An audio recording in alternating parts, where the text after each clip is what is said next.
Hello and happy Festival Friday, everybody. I'm Lee Goldberg. And I'm Amanda Hill. We are back on the road, this time, if you can't tell, at the Yarmouth Clam Festival. This is one of the biggest events of the summer, certainly for southern Maine. I mean, it's got a parade, it's got food, which is really my main focus. Right. It's got music, there are some competitive events as well, which we'll talk more about in a little bit. And all just for the 5 o'clock, just for us. Right, yeah, it's just between us. And then it's got Mainers, lots of Mainers that gather to celebrate the really huge industry of seafood in our state. Right, I mean, that industry built on hard work, and it is hard work out in the flats. We actually went out to talk with some clam diggers about kind of the ebbs and flows of this industry.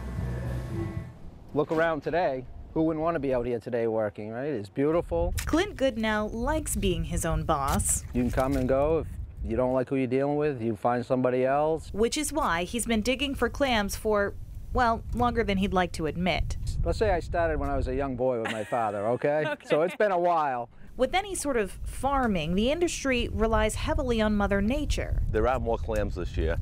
They're mostly the result of a cold winter we had in 2014, which, cold water translates to a lot higher survival rates on soft-shell clams. Which has helped overcome a shortage, but the prices are lower than they have been, I'd say, in at least over 10 years. More clams, less value. Last year we were getting we were getting around $170 a bushel, which is $3.35 a pound, and this year we're getting $1.60 a pound at this time, which is $80 a bushel. A serious pay cut for these clammers, but that's just part of the business in Maine's clam flats. We'll spend probably 4 to 5 hours on the flats, harvest them, take them to a dealer of our choice in the area, and then he will, he'll have the masses and he'll spread them out wherever they need to go, which is mostly out of state. In-state, at the Yarmouth Clam Festival, the boost comes to these local guys in the form of advertising. What it really helps with is like the Harris Eat Lunch and Lobster here.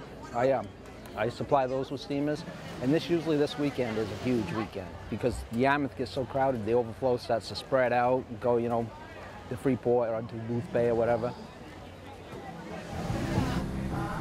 All right, so here's something you might not know about clam diggers. The clammers, in most cases, can only dig in the towns where they live, and that can be a huge problem because as the price of clams kind of ebb and flow, the cost of living in Maine's popular coastal areas certainly keeps going up and up. So that's something Chris Costa looked into today, how a lot of these guys are trying to hang on to their livelihoods at this point. What's the problem? Well, it's like you mentioned in your story. Because there's an abundance of clams, especially in southern Maine, they have to slash their prices in order to stay competitive.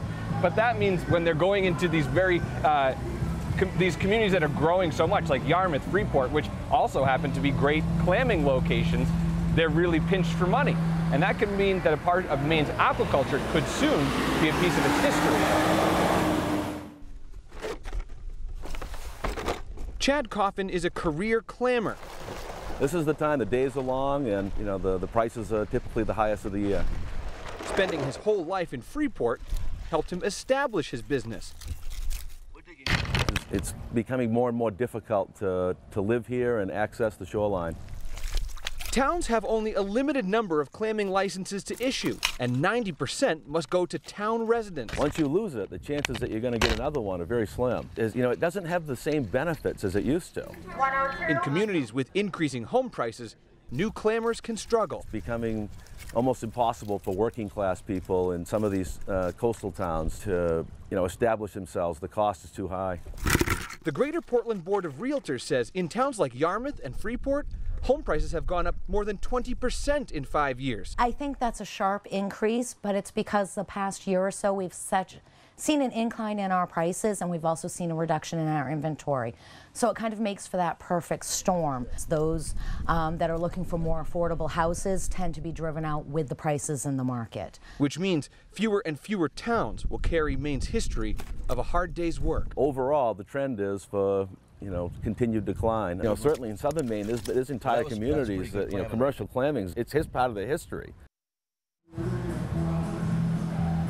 So why is this happening? Realtors say it's because obviously good schools, safe communities, and these beautiful coastal views. That's why these communities are growing so much and more people are raising the price of their homes and it makes it hard for new clammers to really get established. For sure. It gets expensive, absolutely. But I will add this, Chad, the president of the Maine Clammers Association, said he's really looking forward to the future of the Clam Festival, hopefully growing to show more of the industry and what it's like for clam diggers, not just the clam, the bivalve.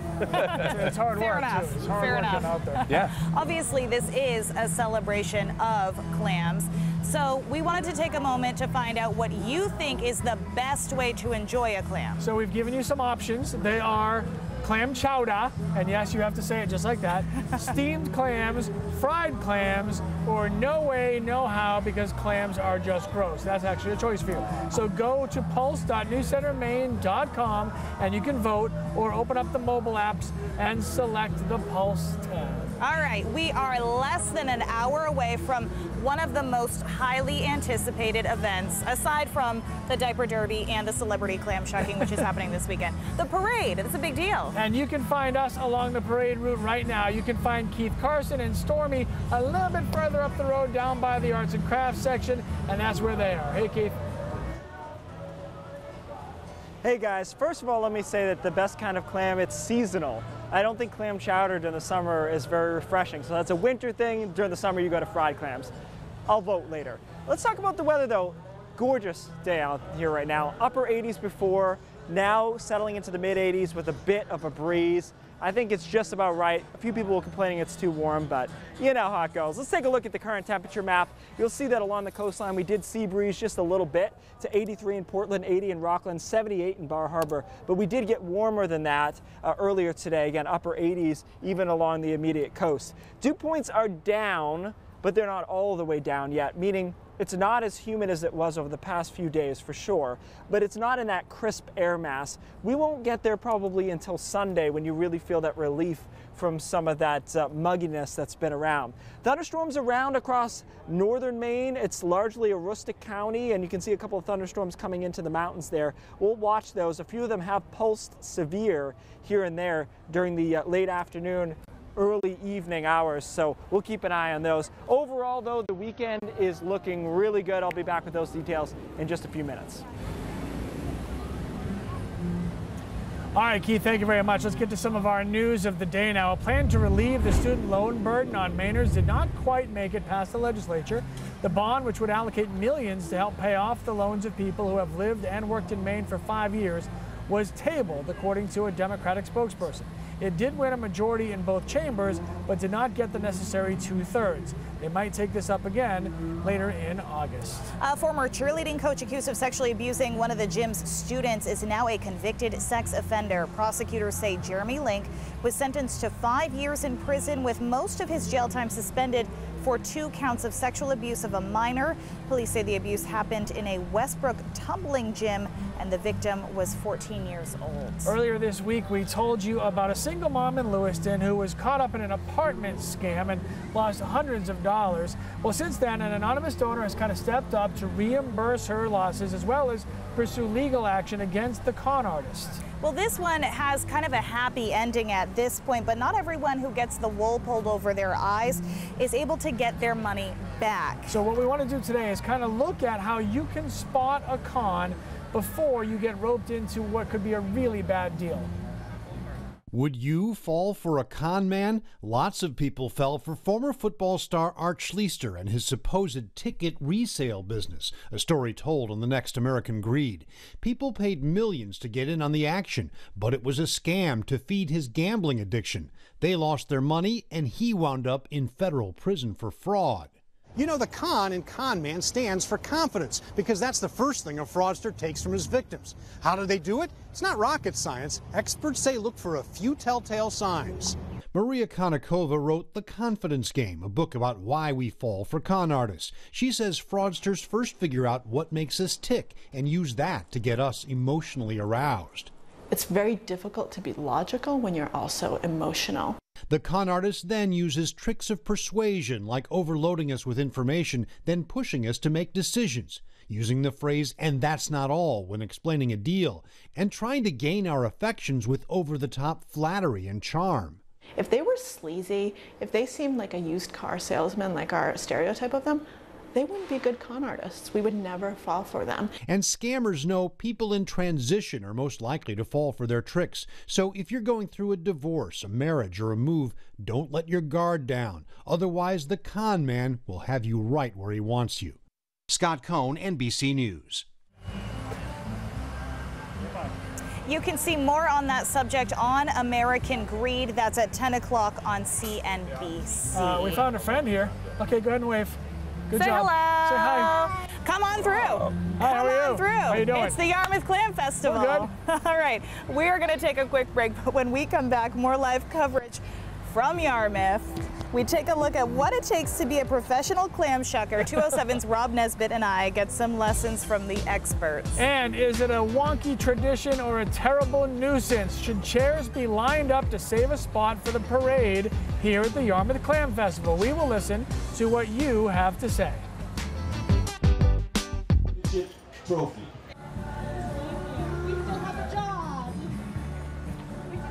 Forget the Super Bowl, forget the Olympics. One of the most intense competitions in Maine is the Celebrity Clam Shucking Competition. Of course. Now, last year, Caroline Cornish and I walked away with the trophy, but this year had to find a new partner.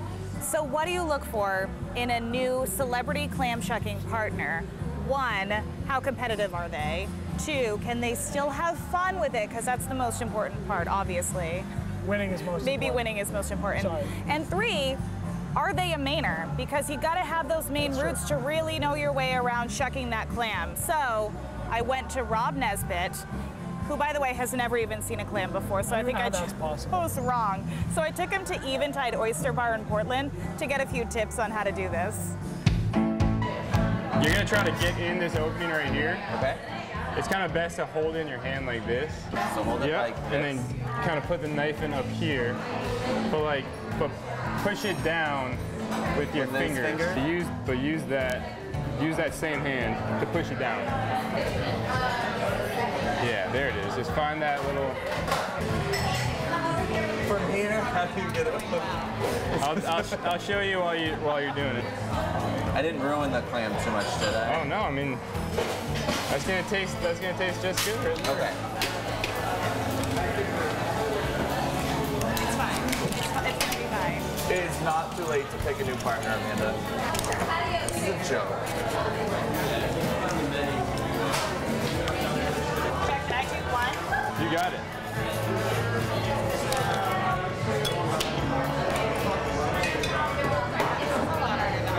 You gotta make sure it's on the sharp side, yeah.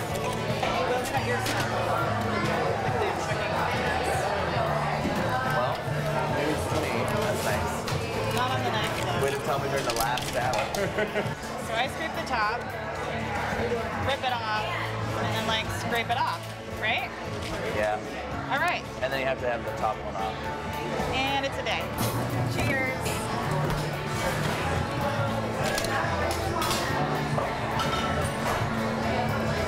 It's easier than opening them. Yeah. And the Celebrity Clam Shucking Contest is tomorrow morning at 11 a.m. right here. So Wish should us be ready luck. to go. Absolutely. Also, by the way, anyone can register for the amateur heat that starts at 10:30, so you want to get here much earlier than that. Still to come on Now. Pulling off this giant festival every year takes a lot of work. We will talk to somebody who knows how to get it done. And we are roasting out here. Can we expect more of this heat for the weekend? Keith will let us know next in his full forecast.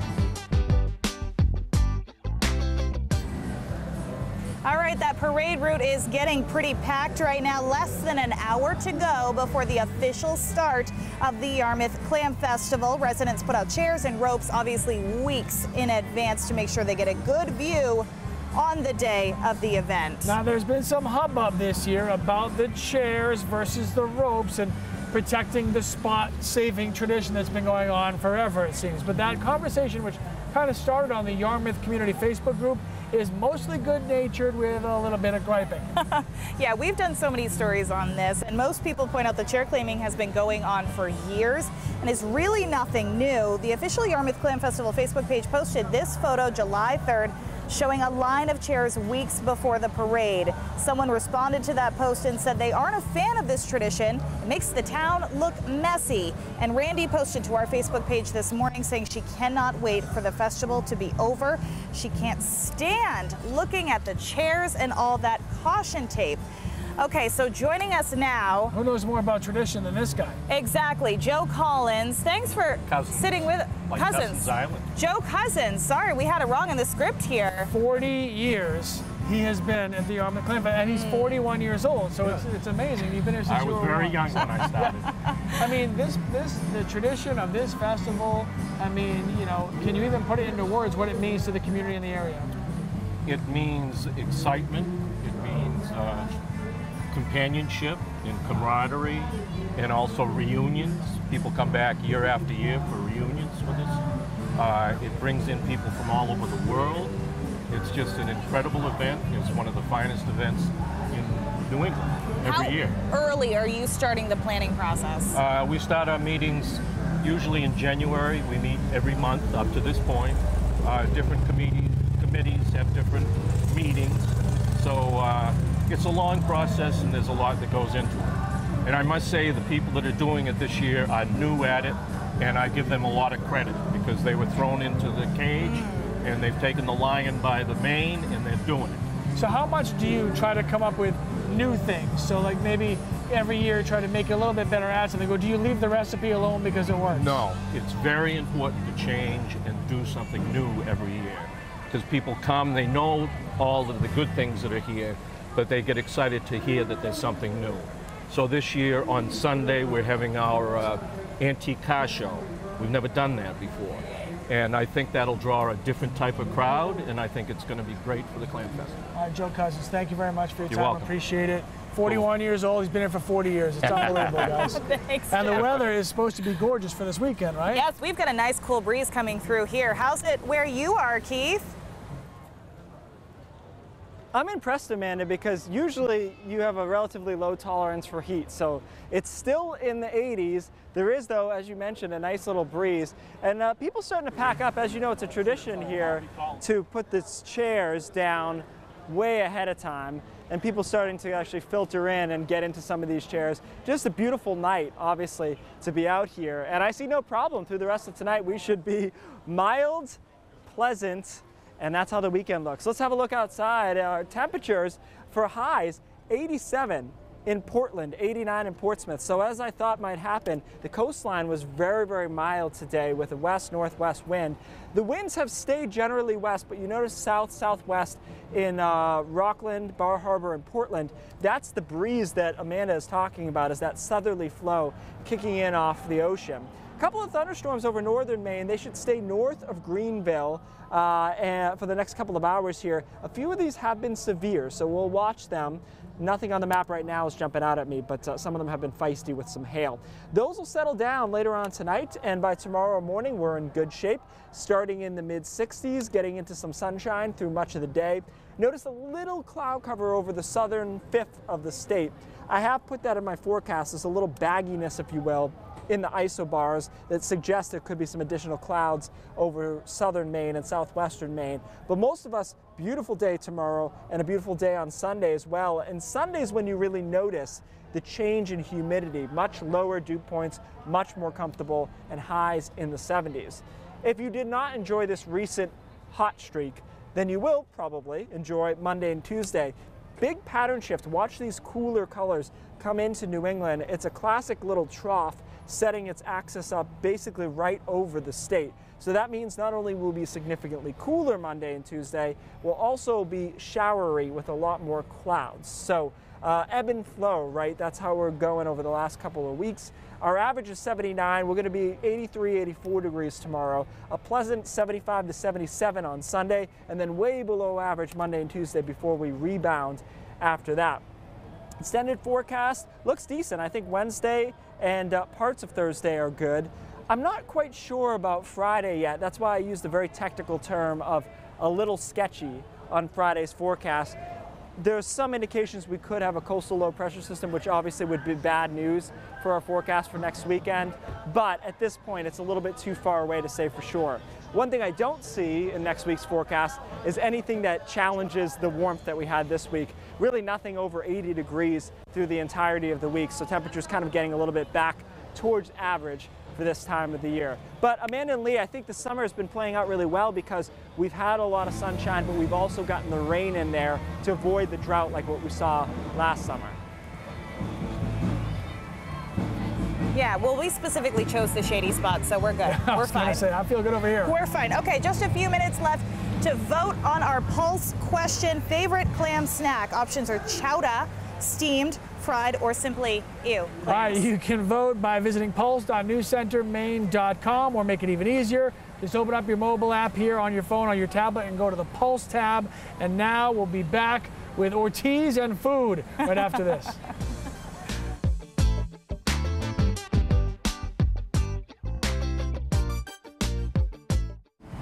All right, guys, it wouldn't be a festival without the awesome food, and we are sampling all the amazingness here. And I gotta say, I'm actually kind of cheap. The prices here, really not that bad, which is awesome, which I'm not used to in a festival. We have the steamers, we have French fries, of course, sweet potato fries, steamed lobster, crab cakes, crab meat rolls, grilled cheeses, hot dogs, corn dogs. They really have, you got everything. all of that? I think I would tomorrow. I'm gonna sample them all, go once an hour. I'm asking for us. Don't let her food shame you, Katie. You eat what you want to eat. I have my fries, thank you very much. I have my fries too. I also have steamers to pass around if you'd like to. All right, so we asked people, what's your favorite way to eat clams? And I gotta say, it looks like steamed and fried are tied. Steamed just pulled ahead. 36 to 35. Just pulled ahead there. It's pretty close. So thanks for weighing in on that. Yeah, it was pretty close there. That is the beauty of this. And Deborah's watching right now at home and says, you guys are killing me right now. So there's lots of choices. There's always something for us to eat. So many choices. I just love food, okay, guys. Parade is starting very soon, about half an hour from now. People already lined up, obviously. Keith, we're keeping him here. We're skipping out of here. I'll be back tomorrow for the Celebrity Clam Shucking Contest at 11 with Rob Nesbitt. You will be back Sunday. Sunday, it's my 15th year of hosting the Diaper Derby, which is the greatest, just babies is all you really need to know. It's babies. Yeah, and it's so cute. And that's Sunday at noon on the lawn. The clam shucking is not so cute. No, that can get dangerous. It gets dirty. Amanda Hill will be viral tomorrow after the clam shucking event. All right, kids. Thank you for being part of our Yarmouth Clam Festival coverage. Have an awesome weekend. And what's coming up next, Amanda? News Center at 5:30 starts right now.